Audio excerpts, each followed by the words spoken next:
लांजीगढ़ दुर्गम अंचल रे जंगली हाथी प्रादुर्भाव वृद्धि पाउथिबा बेले केबे एथिरे हाथीर जीवन जाउची तो केबे मनीषर जीवन जाउची। हेले एही हाथी मनीषर लड़ाई केबे बंद हेबो? जंगली हाथी को नहीं त्राही त्राही देखुछंती दुर्गम अंचलवासी। वर्तमान घटी पुणी एक मर्मन्तुद घटना जोटा कि आज विलंबित राति रे पूरा घटी एक घटना जोटा कि दी जन पति पत्नी घरे शुईथिबा अवस्था रे जंगली हाथी से खंड विखंडित करी पकाई देछि। एही खबर अंचल रे चर्चार विषय पलटिछि। आज सकाळू कांद बोबाली छुटुछि सही कादोमाली गाँव रे। आज्ञा आमे कहूचु लांजीगढ़ ब्लॉक रो दुर्गम माओप्रवण अंचल कादोमाली गाँव कथा। कादोमाली गाँव रे दुई स्वामी स्त्री शोईथिबा अवस्था रे जंगली हाथी आसी से खंड विखंडित करि जाइछि।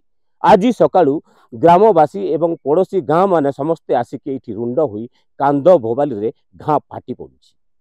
हेले वन विभाग कहूची एटी एलिफेंट स्क्वाड गठन करा जाइछि। एलिफेंट स्क्वाड रो काम होची जंगली हाथीर गतिपथ को लक्ष्य करिबा कथा एवं जो आड़े हाथी जाउची सेही गाँ मानकू जाइकी सचेतनता करिबा कथा एवं जंगल को न जीवाकू प्रवर्ताइबा कथा। हेले केवल कागज पत्र रे एही एलिफेंट स्क्वाड गठन होईछि। हेले ही हाथी मनीष लड़ाई केबे बंद हेबो एहा होची एक विराट बड़ प्रश्नवाची सृष्टि करिछि। तो एहा को नेकी आम सहित अछंती एही अंचल जड़े वरिष्ठ नागरिक। तो आम सहित आलोचना करिबा जे कोन कहबे आज्ञा जो वर्तमान जो कादोमाली गाँव रे गोटे मर्मन्तुद घटना घटी जोटा कि जंगली हाथी दी जन स्वामी स्त्री को खंड विखंडित करिछि।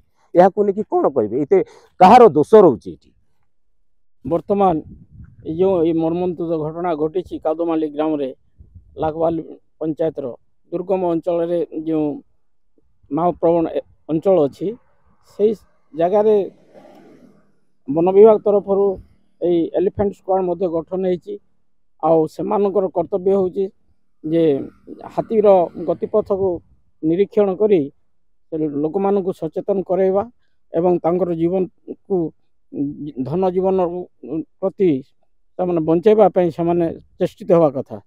किंतु आज एक मर्मन्तुद घटना घटी से कादोमाली गाँव रे दुई जन स्वामी स्त्री शोईथिबा अवस्था रे वृद्ध वृद्धा अवस्था रे से घरे शोईथिबा अवस्था रे एक हाथी आसी तांकू खंड विखंडित करी माने मारी देछि, जीवन मारी देछि। गाँव समस्ते हाउली छाड़ुचंती। तेणु एथिप्रति तमाने विभाग जो